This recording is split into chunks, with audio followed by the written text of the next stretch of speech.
Ndabasuje mu izina rya Yesu Kristo, umwami n'umukiza w'ubugingo bwacu. Abakunda ijambo ry'Imana rwose aho muri hose ndabasuhuje.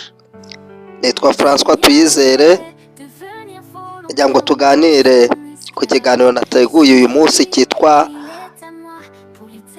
agakiza. Turavuga ku gakiza, tuvuge uko umuntu akabona, igihe akabonera, ndetse twongere tuvuge uko umuntu yakamburwa agakiza. Hanyuma ariko ndabasaba munyihanganire rwose nubwo ijwi ritameze neza, ariko kora subscribe aho uri rwose, ukore subscribe, ukore like, ukomentinge, ndetse nibigushobokera ukore share. Tuzajya tubagezaho video zigiye zitandukanye kandi nziza rwose, tubifashijwemo n'Imana. Mu gutangira rero tuvuge agakiza. Agakiza ni iki? Agakiza ni igikorwa cy'Imana yo ubwayo ikora cyangwa se yakoze, ituma umwana wayo w'ikinege aca bugufi kugira ngo ashobore gukiza abantu. Umuntu rero yakijijwe akuwe mu byaha, mu rupfu no mu rubanza. Agakiza ni ubuntu Imana itanga ku muntu wese wemera Kristo Yesu nk'umwami n'umukiza we, akababarirwa ibyaha bye, akavugururwa kandi agahabwa ubugingo buhoraho. Mu by'ukuri abantu benshi bitiranya agakiza n'ingeso nziza. Aho tuba mu matorero n'amadini atandukanye, dusanga twibaza cyane ku muntu ugenda wiyorobetse, yiyotonze cyane, aciye bugufi, tukavuga ngo uwo muntu arakijijwe. Ariko mu by'ukuri sicyo bisobanura. Agakiza n'ingeso nziza biratandukanye. Nubwo ingeso nziza zubaka agakiza cyangwa se zigahamiriza agakiza, mu by'ukuri agakiza kava ku nshinga ebyiri: inshinga gukira n'iyindi nshinga yitwa gukiza. Hakira uwari urwaye, hakira uwari uri mu bibazo, mu byago bitandukanye, kandi hakizwa uwari uri mu byago, mu makuba, agakurwa muri ayo makuba yari arimo, hanyuma agakizwa. Umuntu iyo arwaye ajya kwa muganga akivuza, hanyuma muganga aramusuzuma, yamara kumusuzuma akamuhereza imiti ishobora kumukiza, agakirera ubwo burwayi yari afite. Twese tujya kwa muganga, cyangwa se benshi muri twe turabizi.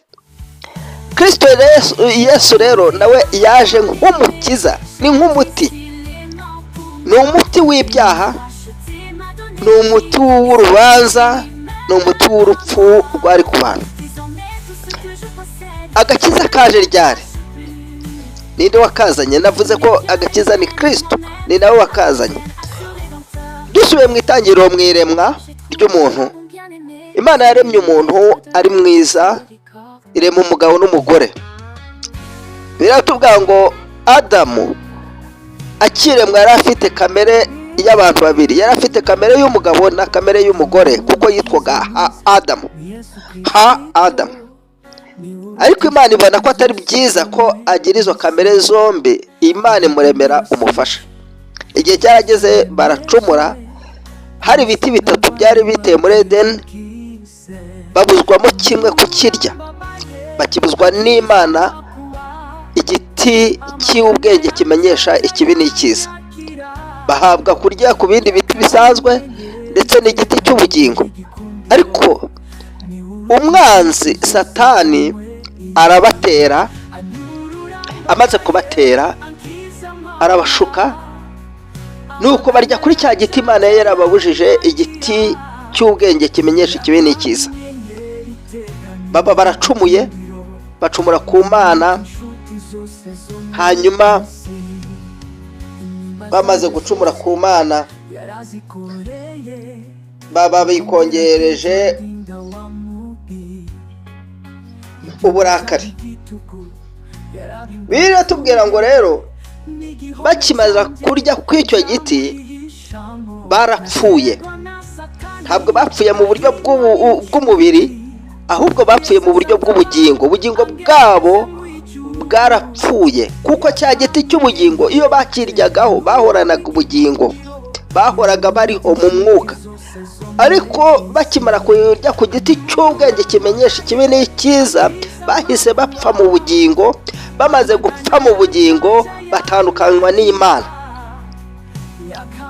Imana yagiye ikoresha uburyo bwinshi kugira ngo icungure umuntu, ariko rurangiza yohereza Kristo Yesu avukira mu mwari Mariya kugira ngo yisanishe n'umuntu abone uko amucungura.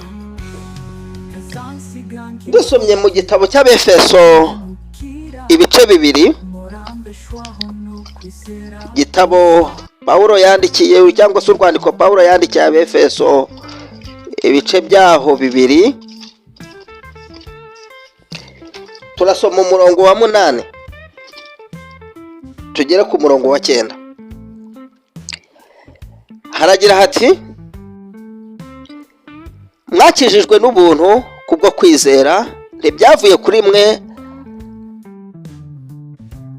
no ku mirimo ye, kugira ngo hatagira umuntu wirarira, kuko turi abo yaremye ituremeye imirimo myiza muri Kristo Yesu, iyi Imana yiteguriye kera kugira ngo tuyigenderemo. Imana ishimwe cyane. Imana yaturemeye imirimo myiza kuva kera kugira ngo tuyigenderemo. Agakiza kacu ntabwo kavuye ku mirimo yacu, ahubwo kavuye kuri Kristo Yesu. Dusomye hano urwandiko mubare ubutumwa bwiza bwanditswe na Yohana,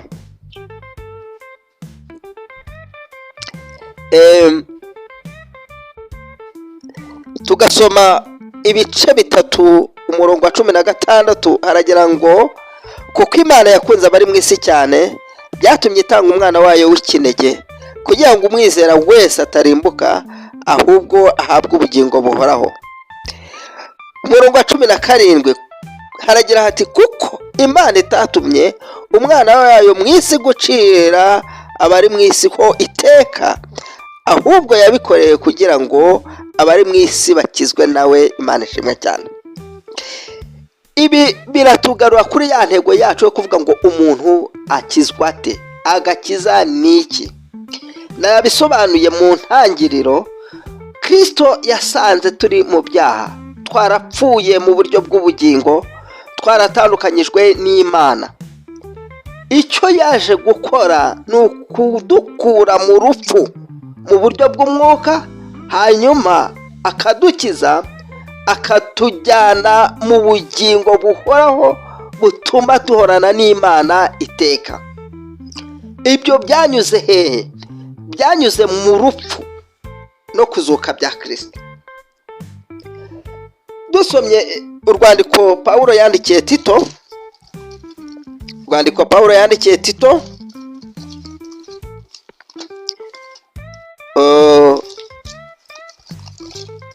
ibice byaho 2 umurongo wa 11. Urwandiko Pawulo yandikiye Tito ibice 2 umurongo wa 11 haratubwira hati: kuko ubuntu bw'Imana buzanira abantu bose agakiza bwabonetse, butwigisha kureka kutubaha Imana n'irari ry'iby'isi, bukatwigisha kujya twirinda dukiranuka twubaha Imana mu gihe cya none. 13 dutegereje ibyiringiro by'umugisha, ari byo kuzaboneka k'ubwiza bwa Yesu Kristo, ari we Mana yacu ikomeye n'umukiza. Imana ishimwe cyane. Ahangaha bahita bitujyana ku kuzuzanya kw'agakiza n'ingeso nziza. Ntabwo umuntu ashobora kuvuga ko akijijwe adafite ingeso zigaragaza abakijijwe. Niba Kristo yari asanze mu byaha akankiza, nkaba nkiri mu byaha uyu munsi, bivuga yuko nubwo nakijijwe ariko nongeye kwisubiza hahandi nari navuye. Mwibuke inkuru y'umwana w'ikirara, inkuru yanditse mu butumwa bwiza bwanditswe na Yohana. Umwana yari kwase atuje, afite byose rwose pe, akunzwe, ariko igihe kimwe ngo yigira inama yo kuvuga ngo asabe umunani we, namara gusaba umunani yigendere ajye kwigenga. Ise ntiyatindikanyije, yarawumuhaye. Amaze kuwumuha aragenda, ngo aragenda yaya ibyo yarahawe byose, arabirya arabimara. Arangije ahura n'ubuzima bubi. Bibiliya tuvuga ngo yabayeho nabi, bigeze ubwo yifuza gusangira n'ingurube, kujya atoragura ibyo kurya by'ingurube. Ariko igihe kimwe ngo yigira inama yo kugaruka kwa se, ngo asabe imbabazi, ngo naho atamugira umwana nibura amugira umugaragu. Ariko Bibiliya itwereka yuko aje ise yakoresheje umunsi mukuru cyane, kuko umwana we yaragarutse. Mu by'ukuri rero bitwereka yuko umuntu wakijijwe ntabwo bijya bimuvaho. Iyo wakijijwe ntibikuvaho, biguhamaho.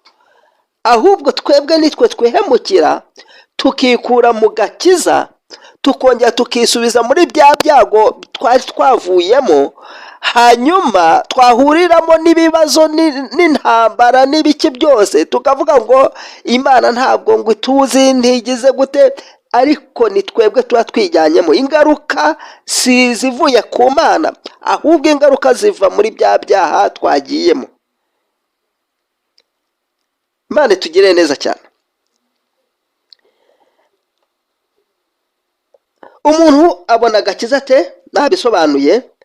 Umuntu abona agakiza iyo yemeye ko ari umunyabyaha, hanyuma akemera kwakira Kristo nk'umwami n'umukiza w'ubugingo bwe. Nyuma y'ibyo arabatizwa nk'ikimenyetso cyo gupfana na Kristo no kuzukana nawe. Icyo gihe bimuhesha ubushobozi bwo kwizera urupfu n'izuka rya Kristo nk'igikorwa cyamucunguye. Hanyuma umuntu rero agomba guhora yihana. Hari indirimbo yo muri Kantike ivuga ngo mpisemo guhora ngizwa ngashingwa mu gakiza ke. Tugomba guhora twinginga Kristo ngo atube hafi, nubwo yadukijije ariko bitubangamiye biracyari hafi yacu. Turacyafite isi, turacyambaye imibiri yacu ya kamere, turacyafite Satani turwanya. Niyo mpamvu tugomba guhora tumwiringira, tumwegera, tumusaba, tumwinginga ngo nibyo ngibyo abiturinda, turindire mu isi. Agakiza turagafite, ariko turacyafite ibitugerageza. Imana nitugire neza cyane. Ahangaha turifashisha ijambo riboneka mu rwandiko Pawulo yandikiye Abaroma ibice 10 umurongo wa 9 kugera ku murongo wa 11. Haratubwira ati niba wemera Yesu n'akanwa kawe ko ari umwami, ukizera n'umutima wawe ko Imana yamuzuye, uzarokoka. Kuko umuntu yemera n'umutima bikamuviramo gukiranuka, kandi agahamya n'akanwa ke bikamuviramo agakiza. Ngewe François, umutima wanjye uremera, hanyuma nkawizeza, nkizera. Uko kwizera kwanjye kumpanyirizwa no gukiranuka imbere y'Imana.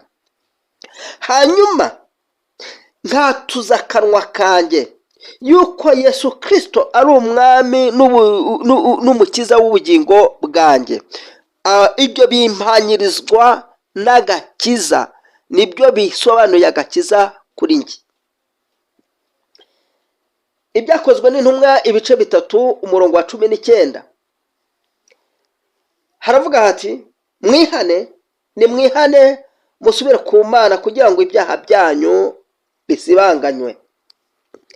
Byakozwe n'intumwa, dusubiremo twifashishije Bibiliya, ibice 3 umurongo wa 19 haragira hati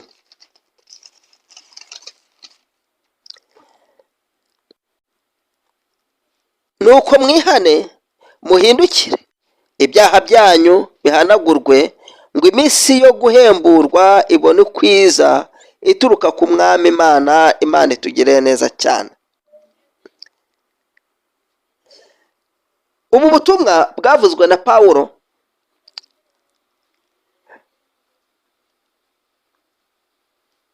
bwavuzwe na Petero nako ubwo yigishaga abari bateranyijwe no kureba uwakijijwe. Arababwira ati rwose ntimurebe ibi ngibi gusa, ahubwo nimwihane kugira ngo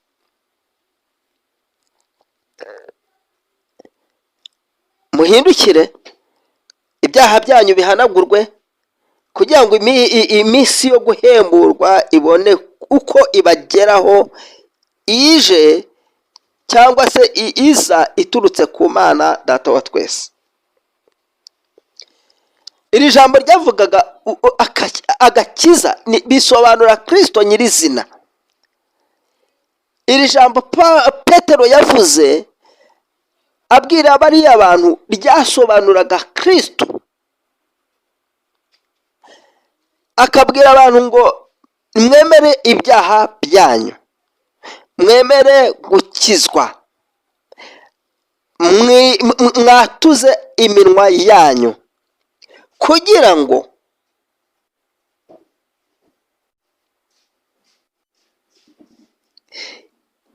iminsi yo guhemburwa ibone kwiza ituruka ku mwami Imana. Uyu ni Kristo yavugaga ari kubwira abantu ngo nimwemera mukihana, agakiza karahita kaza muri mwe kabajyemo, mukizwe mubone agakiza. Nirya n'umuntu abona agakiza. Umuntu abona agakiza bidaturutse ku mirimo, twabivuze. Ntabwo imirimo yatuma ukiranuka. Abakera, Abisirayeli ba kera bahawe amategeko ntibayakurikije. Muzi ko bahawe amategeko 10 ya Mose ngo bayubahirize, bahabwa n'andi mategeko arenga 600 yunganira ayo ngayo 10. Imana yabahaye nka garde fou kugira ngo abayobore, ibaha itegeko nshinga ryo kugenderaho, ariko ntibigeze bakizwa, ntibigeze babikurikiza. Kuko iyo wacumuraga kuri rimwe waba gucumuye kuri yose. Iyo dusomye mu gitabo cya Yeremiya ibice 31 umurongo wa 33 haratubwira ngo Imana yabonye yuko isezerano yasezanye nabo n'Abisirayeli batarisoje, bataryubahirije, y'ubwayo irivuga ngo nzongera nsezerane namwe isezerano rishya. Mane tugire neza. Umuntu rero akizwa gute? Twamaze kubisobanura. Umuntu akizwa iyo yemeye ibyaha bye, akatuza akanwa ke yuko ari umunyabyaha, ndetse ko Yesu Kristo ari umwami n'umukiza w'ubugingo bwiwe. Automatically uwo muntu ahita akizwa. Nta kindi bidusaba. Ntabwo abakizwa ari abafite ibyaha bikeya, si abadakora ibyaha, nk'uko abantu bamwe bajya bagenda mujya mubyumva mu matorero n'amadini atandukanye ati njyewe ndakijijwe, umuntu akajya hariya akihandagaza ati njyewe ndakijijwe, ngo sindi nka kanaka, njyewe ndakijijwe, ngo sinjya mbeshya, sinsambana, singira gute, ndakijijwe. Ariko si cyo bisobanura agakiza, kuko agakiza tumaze kubona yuko gaturuka mu mutima, kwemera ukakira, hanyuma ukatuza umunwa wawe, aho ngaho niho agakiza kari. Ibindi byose ni ingeso nziza kandi kuzigira ni byiza, kugenda witwara neza muri sosiyete, amategeko ya sosiyete arabidusaba, ni byiza cyane. Ariko ingeso nziza zuzuza agakiza tubonera muri Kristo Yesu. Dusomye urwandiko rwa kabiri rw'Abakorinto, urwo Pawulo yandikiye Abakorinto, ibice 6 umurongo wa 2. Urwandiko rwa kabiri Pawulo yandikiye Abakorinto, ibice 6 umurongo wa 2. Haragira hati, nuko yavuze iti mu gihe cyo kwemererwamo narakumviye, no ku munsi wo gukirizwamo naragutabaye. Dore none icyo gihe cyo kwemererwamo, dore none nicyo gihe cyo kwemererwamo, dore none niwo munsi wo gukirizwamo. Imana tugire neza. Rero gukizwa ntabwo bisaba imyaka myinshi, ntabwo bisaba ngo ubu umaze imyaka 40 mu itorero, ntabwo aricyo bivuze. Kuba muri ADPR, kuba muri Anglikani, kuba mu Babatisita ukaba umaze mu imyaka 40 ntabwo aricyo bisobanuye agakiza, kuko ushobora kuba ahantu ariko utari wakira Kristo Yesu nk'umwami n'umukiza w'ubugingo bwawe, utari wakizwa. Mu yandi magambo, nta nubwo bisaba imirimo, ntabwo bisaba agakiza, ntigasobanure yuko wafashije mu kubaka isengero, ntibisaba ko ngo bisobanure yuko watanze imisanzu myinshi muri korari, wagiye utanga amaturo menshi. Hari abantu bitiranya agakiza n'amaturo dutanga mu nsengero, ndetse rimwe na rimwe tukanayobya abantu, cyangwa se nabo bakayoba bakabyita iby'Imana. Ntabwo amafaranga dutanga mu nsengero ari ay'Imana, kuko ari ay'Imana yayatwara ikayajyana mu ijuru ako kanya. Muzi ko hajya kuri mabanki n'ahandi, ibyo ni imirimo yo mu isi, nta hantu bihuriye n'imirimo yo mu ijuru. Ariko kandi nabwo twibuka yuko imirimo myiza dukora mu isi irandikwa, nabyo tuba tugomba kubimenya. Rero ntabwo bisaba imirimo kugira ngo ubone agakiza, ahubwo kugira ngo ukizwe ni ukwizera no kwakira impano y'Imana aka kanya. Ukibyumva ukumva ko hari aho waruri ushaka kuva, uhita ukizwa binyuze mu kwizera no kwakira Kristo Yesu nk'umwami n'umukiza. Ninde uduha agakiza? Namaze kubisobanura. Imana yanyujije agakiza kayo muri Kristo Yesu kugira ngo aze kuducungura, aduha agakiza. Agakiza kagashimangirwa n'Umwuka Wera. Nkuko twasomye ubutumwa bwiza bwa Yohana ibice 3 umurongo wa 16, hatubwiye ngo nk'uko Imana yakunze abari mu isi cyane, byatumye itanga umwana wawe w'ikinege kugira ngo umwizera wese atarimbuka, ahubwo ahabwe ubugingo buhoraho. Ibi bitubwira yuko agakiza naka twese, saka umuntu umwe, saka abantu babiri, saka batatu, saka itsinda rimwe, saka abazungu, saka abirabura, saka abanyaburayi, saka abanyaziya, saka abanyafurika, saka abanyamerika. Agakiza ka Kristo na agakiza ka twese, saka abarokore, saka abadive, saka abagatolika, saka naka twese, naka umuntu wese wizeye Kristo Yesu nk'umwami n'umukiza, hanyuma akemera no kumwakira. Aho uwo nguwo wese afite agakiza, yarakijijwe. Twe kujya duca imanza ngo uriya ngo ntabwo akizwa, ntabwo wabimenya kuko ntuzi aho Kristo yamufatiye, ntabwo uzi aho Kristo yamukirije, ntabwo wahamenya. Ubutumwa bwiza bwa Yohana ibice 14 umurongo wa 6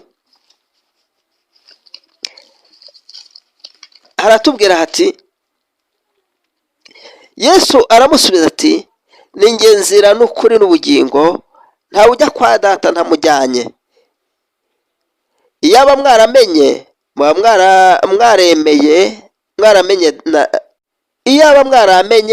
mwaramenye na Data. Uhereye none muramuzi kandi mwaramurebye, Imana ishimwe. Uwabonye Kristo ababonye Data wa twese, kandi uwo nguwo afite ubugingo. Uwo yarakijijwe kuko yabonye Kristo. Utizeye Kristo ntabwo azajya kwa Data, kuko Kristo niwe nzira n'ukuri n'ubugingo bijya kwa Data. Niwe nzira itugeza kwa Data, ku Mana Data wa twese. Urwandiko Pawulo yandikiye Tito ibice 3 umurongo wa 5 kugeza kwa 6 haratubwira hati, yaradukijije si kubw'imirimo myiza twakoze, ahubwo ni kubw'imbabazi ze, abinyujijwe mu kwezwa no kuvugururwa n'Umwuka Wera. Nguko uko umuntu abona agakiza nuko agahabwa naho gaturuka. Agakiza gaturuka ku Mana, nakomeje kubivuga, kakanyura muri Kristo Yesu, kagashimangirwa n'Umwuka Wera. Umwuka Wera ni ukomeza kutunihira iminiho, ni ukomeza kushimangira agakiza k'Imana mu bantu Imana yaremye. Noneho tugeze ku kibazo twakwibaza, ese birashoboka ko umuntu atakizwa gute? Birashoboka ko umuntu atakizwa gute? Dusubiye mu ntangiriro z'ikiganiro, nabahaye umugani w'umwana w'ikirara wikuye kwa se akagenda akarorongotana, ariko igihe kikagera kongera kumva ko ibyo yakoze atari byo, akagaruka. Nawe ishyire muri uwo mwanya. Ushobora kuba warakijijwe, ariko uyu munsi ukaba warabivuyemo utakizera. Bya bindi wa muntu wumvaga gukiza ukaba waruzi ko azakiza umubiri, akagwa amafaranga, akagera gute, akagukura mu bukene, akagera mbese ibintu bigaragara. Kristo ntabwo akorana n'umubiri nubwo yakugirira neza. Kristo akorana n'ubugingo. Yaje gushaka ubugingo, niyo mpamvu we yigize icyaha, ahinduka icyaha, ahinduka umubiri, ahinduka kamere, kugira ngo aronke aba kamere, abone uko abaho ubugingo. Rero birashoboka ko umuntu atakizwa igihe yanga kwemera Kristo Yesu akamwigomekaho. Niba umuntu yigometse kuri Kristo Yesu, icyo gihe ntabwo ashobora gukizwa. Ikindi, kuba umuntu yishingikiriza ku mirimo ye, ntabwo ashobora gukizwa. Nta mirimo wakora yaguha agakiza. Niyo wagira gute, ntacyo wakora na kimwe cyatuma ukizwa. Agakiza kabonerwa muri Kristo Yesu, ukanyuze mu kwizera, kandi agakiza n'ubuntu, ni impano y'ubuntu twahawe n'Imana. Nta kiguzi, ntacyo bisaba, nta mafaranga, nta butunzi bigusaba kugira ngo ukizwe. Ikindi, ko umuntu atemera kwakira ubuntu bw'Imana. Igihe umuntu atayekemera kwakira ubuntu bw'Imana bubonerwa muri Kristo Yesu, icyo gihe Bibiliya iravuga ngo uwo muntu ntabwo yakizwa. Dusomye ubutumwa bwiza bwa Yohana ibice 3 umurongo wa 18, haratubwira hati, umwizera ntacirwaho iteka, utamwizera amaze gucirwaho iteka kuko atizeye izina ry'umwana w'Imana w'ikinege. Bivuze iki? Umuntu niba atizera Kristo nk'uwamucunguye, uwo muntu ntabwo ashobora gukizwa niyo yakora imirimo abantu bita ko ari myiza gute. Tutagiye kure, dusubiye mu rwandiko mu gitabo cy'ibyakozwe n'intumwa, hari aho tubona Pawulo yagiye kwa Koroneliyo. Bibiliya tuvuga ngo Koroneliyo yari umunyangeso nziza, ariko yari atarakizwa kuko atari yarizeye Kristo. Petero aramwigisha, amaze kumwigisha, Koroneliyo yemera kwakira Kristo Yesu nk'umwami n'umukiza w'ubugingo bwe, arakizwa. Nguko uko yakijijwe. Yari asanzwe afite ingeso nziza, akora neza. Bibiliya tuvuga ngo yari rwose mu buryo bugaragara yari umukiranutsi imbere y'abantu, ariko yari atarakizwa kuko yari atakira Kristo Yesu nk'umwami n'umukiza w'ubugingo bwe. Aho amaze n'igihe kumwakira rero, yahise akizwa. Mwibuke yuko nawe yavuze ati, Petero yavuze ngo ni ukuri, menye neza yuko reka twashake twasome igitabo cy'ibyakozwe n'intumwa,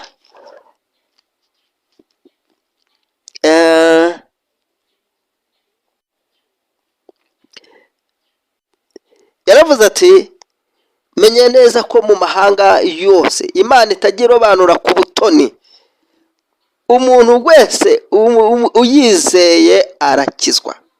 Arabihamiriza rwose yuko umuntu wizeye Kristo Yesu akizwa.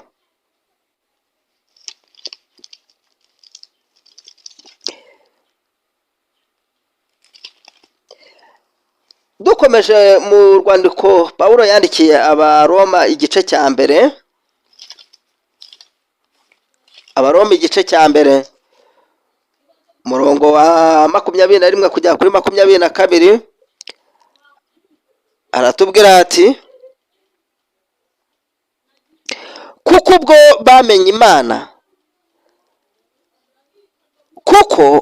bamenye Imana batayubahirije nk'Imana, habe no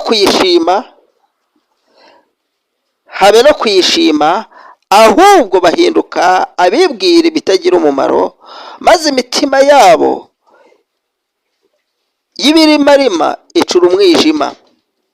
Biyise abanyabwenge bahinduka abapfu, maze ubwiza bw'Imana idapfa babuhindura ibishushanyo by'abantu bapfa, n'iby'ibiguruka, n'iby'ibigenza amaguru ane, n'iby'ibikururuka. Imana itugirire neza cyane. Hari abantu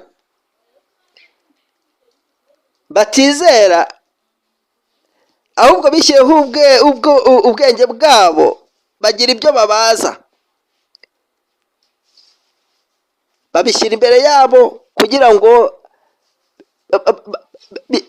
bibaheshe niba ari agakiza, kwizera. Ariko dusomye hano muri uru rwandiko Pawulo yandikiye Abaroma igice cya mbere umurongo wa 22 kugera kuri 23,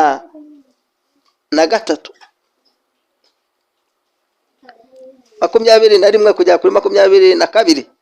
Mumbabarire, hatubwira ngo abantu bariremeye. Rero icyo twakuramo hano ni uko twakwirinda kwiremera. Ntabwo ari byiza kwiremera agakiza kacu. Inzira n'imwe ni Kristo Yesu, niwe ubonerwamo agakiza wenyine. Dukomeje twakwibaza ngo ese umuntu wakijijwe yakamburwa agakiza? Ndakomeza ntangira urugero kuri wa mwana w'ikirara. Hano ndagira ngo mbabwire yuko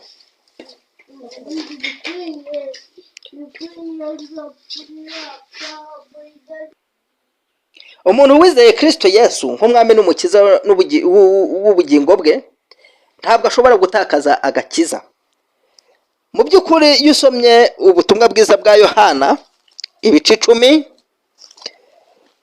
umurongo wa 28 kugeza ku wa 29 ubona yuko umuntu adashobora gutakaza agakiza, ntabwo byakunda. Reka twasome wumve. Ubutumwa bwiza bwa Yohana umurongo wa 28 kugeza kwa 29 haravuga ngo nziha ubugingo buhoraho kandi ntizizarimbuka na hato iteka ryose, kandi nta uzazivuvumura mu kuboko kwanjye. Data wazimpaye aruta bose, nta ubasha kuzivuvumura mu kuboko kwa Data. Njyewe na Data turi umwe. Mu by'ukuri umuntu ufite ubugingo wabuhawe ubugingo buhoraho ntabwo buzazimana hatoya, ntabwo azabukurwaho. Uwakijijwe by'ukuri ntabwo azabikurwaho. Gusa hari abantu bagiye bakasesera mu matorero menshi bakabeshya yuko bakijijwe batarakijijwe, bakayisanisha n'abandi bakijijwe, ariko mu by'ukuri abo batakijijwe ntabwo bigeze bamumenya nyine, ntabwo bigeze bamumenya, kuko abo yamenye kera yarabatoranyije, kandi abo yatoranyije yabahawe ubugingo. Urwandiko Pawulo yandikiye Abaroma ibice 8, urwandiko Pawulo yandikiye Abaroma ibice 8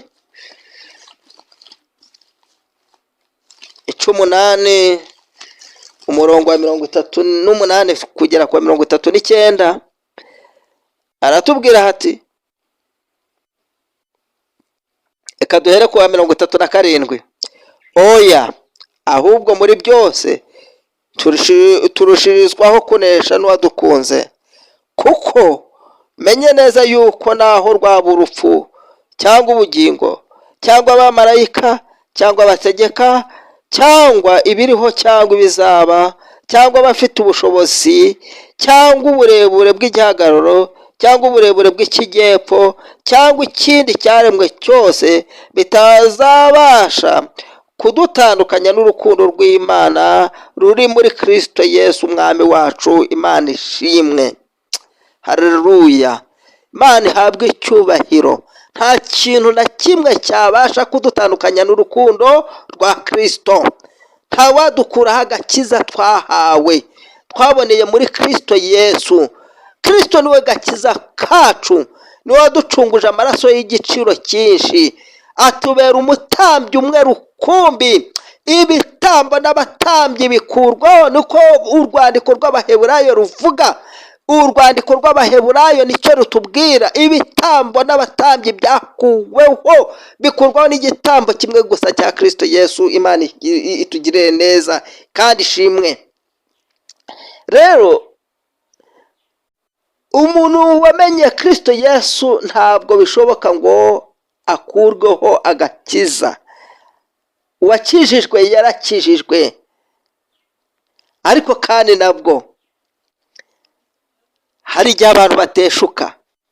Nakomeje kubivuga, iyo uteshutse agakiza ntikakuvaho, ariko wowe witandukanya nako.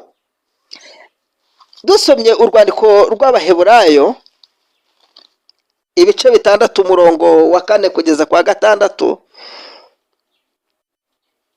haratubwira hati, kuko bidashoboka ko bamaze kuvirwa n'umucyo bagasogongera impano iva mu ijuru, bakagabana ku mwuka wera, bakanasogongera ijambo ryiza ry'Imana n'imbaraga z'igihe kizaza, maze bakagwa bakavamo. Ntibishoboka kongera kubahindura bashya ngo bihane, kuko baba bongeye kwibambira umwana w'Imana bakamukoreza isoni ku mugaragaro. Imana itubabarire cyane. Bivuze ngo umuntu wavuye muri ako gakiza akakihakana, uwo nguwo akagwa, ntabwo Bibiliya tuvuga ngo ntabwo bishoboka, ntibyoroshye kongera kumuzana ngo umubwire ngo ngera wihane. Dufite ababivuyemo kera, bahinduye imyizerere, kwizera kwa kuri muri bo baraguhinduye bajya mu kundi. Abo ngabo rero ntabwo bishoboka ko bakongera bagakizwa, ntabwo bahindurwa bashya ngo bihane, ntabwo bishoboka. Ariko byose ku Mana birashoboka. Urwandiko rwa kabiri Petero yanditse, urwa kabiri rwa Petero ibice 2 umurongo wa 20 kujya kwa 22, muri make yaratubwira ati niba abantu baramenye umukiza Yesu Kristo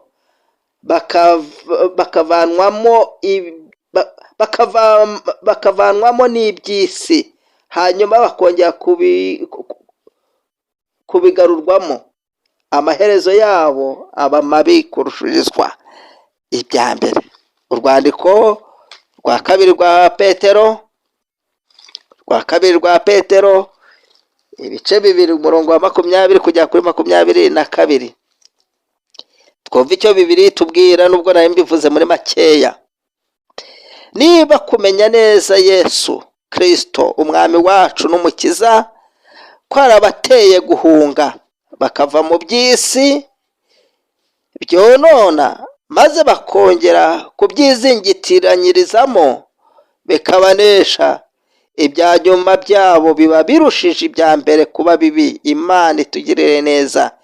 Icyabaga kuba cyiza kwabera cyiza iyo aba batigeze kumenya inzira yo gukiranuka, biruta ko basubira inyuma bamaze kuyimenya, bakareka itegeko ryera bahawe. Ibyabasohoyeho ni iby'uyu mugani w'ukuri ngo imbwa isubiye ku birutsi byayo, kandi ngo ingurube yuhagiwe isubiye kwigaragura mu byondo. Imana itugire neza cyane. Imana nitubabarire.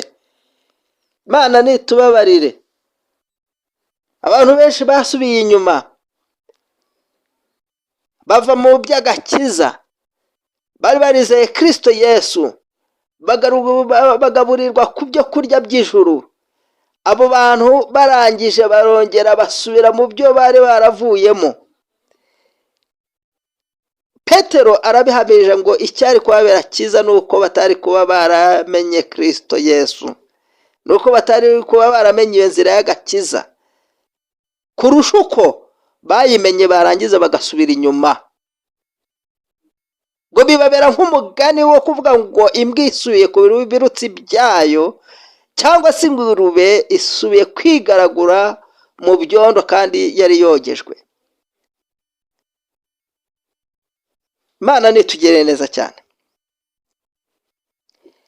Rero bavandimwe, tugera ku musozo, iyo umuntu atagumanye kwizera agakomeza kwigomeka no gusubira mu byaha ku bushake, ashobora gutakaza aho yarageze mu gakiza, hanyuma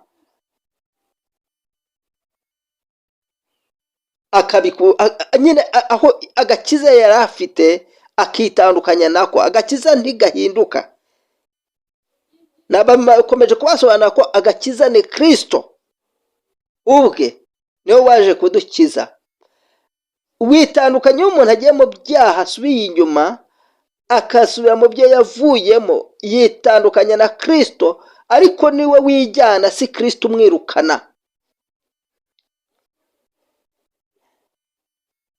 Ariko rero Imana ikomeza abayo, kandi iyo umuntu yihana akamenya icyaha cye akakihana arababarirwa.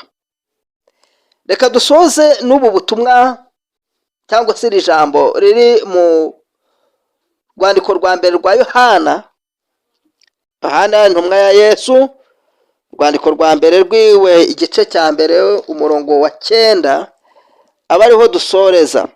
Haravuga hati, ariko nitwatura ibyaha byacu niyo yo kwizerwa kandi ikiranuka kandi ikiranukira kutubabarira ibyaha byacu no kutwezaho gukiranirwa kose. Bivuze iki? Nubwo tuba mu byaha, nubwo dukiranirwa amanywa nijoro, nubwo twigaragura mu byondo no mu isayo, ariko tukwiriye kwibuka agakiza twahawe na Kristo Yesu umwana w'intama w'Imana. Tukwiriye kwigarura vuba, tugahora twihana, tukimenyaho icyaha cyacu. Twamara kwimenyaho icyaha cyacu, tugakomezanya ubumwe na Kristo, tukakomezanya ubumwe nawe. Niho tukimenyaho ikibi cyacu, tukamera nka mwana w'ikiraro wavuze ati reka nsubire kwa data. Dukwiriye guhora tugaruka kwa data, tugasaba imbabazi, tugaca bugufi, tukemera ibyaha byacu, hanyuma agakiza kakaguma muri twebwe. Imana ishimwe cyane. Murakoze kuba mwakurikiye iki kiganiro. Ndagushimiye wowe ugiye gufata umwanya ukacyumva cyose, kandi ndagushimiye wowe ufata umwanya wawe ugakora subscribe, ugakora like, ugakora share, ndetse utibagiye no gukomentinga kuri iki kiganiro. Imana niguhe umugisha.